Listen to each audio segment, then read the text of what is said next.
The resilience and the hopefulness of the people of the Iceland is amazing. It's such an example. They have been flooded with the Fissure eruption, one of the most important towns in the southern part of the country, a center for fishing. Part of the town was burnt. The wall that they built around it actually is now covered partly by the lava, and they have already started to build pylons to draw the electric line to power the town, the greenhouses there. Iceland is an island. Either you import the food and the ingredients that you need for it, or you have to provide it yourself locally. So they provided themselves. Remember, the Iceland only has 500,000 people. 200,000 of them are in the age that they can pay tax, and the rest of it has to be, supplemented from somewhere. Although they don't have much money in that sense, but they spend it wisely. They try to save what they have, and that is an example for all of us. Compare it to, for example, another country, big country, how much wasteful they can be in whatever they do, and they don't provide much services to the citizens at the same time. That they have the wealth, but they don't do much for their own citizens. Citizens are left on their own. That's the reason they go for religion, because there is no support. Iceland is different. They care for their people, even against the most fearsome forces of nature. In this example, it is a volcano, which has practically burnt down and cracked the town of the Grindavik. I have a video which reviews all of these things, events happening over the past few years there. As a geologist, it was the most fascinating time for me to observe what is happening to the Reykjanes Peninsula over the past few years. We had first the Fagradalsfjall in 2021, and this was something like this, erupting at the same time forming a huge crater.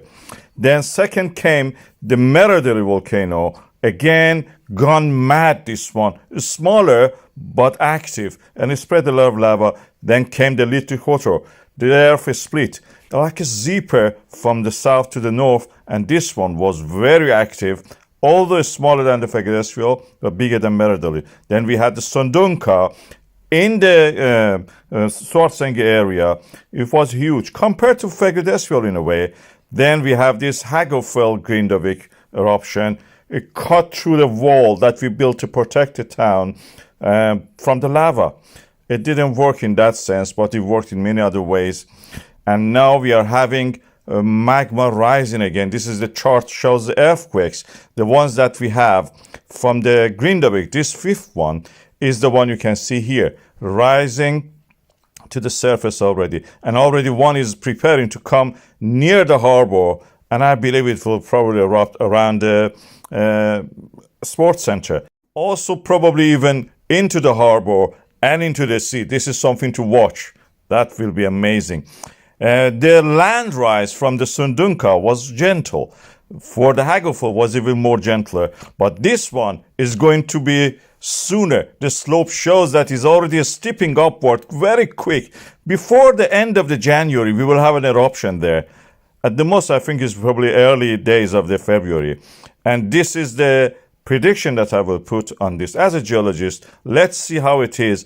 But at the moment, if it continues like that, we will have eruption by the end of the January.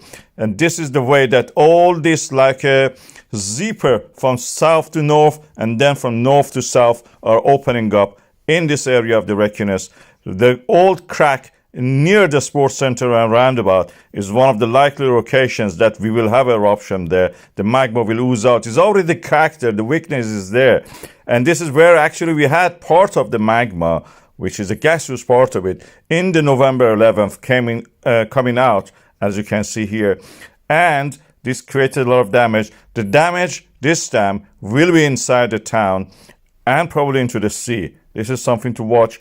And I think that you have to watch the video that I have about the futility of actually trying to rebuild the Grindavik. The fragile cannot be saved. Grindavik has experienced the most astounding earthquakes we have seen so far in Iceland. A swarm of earthquakes split the town. Cracks appeared. some of them 3 kilometers long. We are not trying to fill them up, but it's futile, I believe, because these cracks are not the cracks just created by the landslide, subsidence, things like that. This is land rising, falling down, and then rising back. This is tectonism. Mid-Atlantic ridge here is opening up. We are creating earth, new ground, by the magma rising to the surface. And in the process, these cracks will widen up and make pathway for the molten rock to come up. This is a rift valley situation where we have a rift opening up, the middle part falling, both sides are rising. This is what we see in Grindavik. This is historically what we see. There is a reason that there is a port there, a shallow water, safe enough for the ship to anchor there. There is a reason the two sides of it are higher than the middle part where the port is. And that is the process that has started not now, not this year, decades ago, probably millions of years ago. And nothing can fill up that crack. Otherwise, Grindavik will not exist.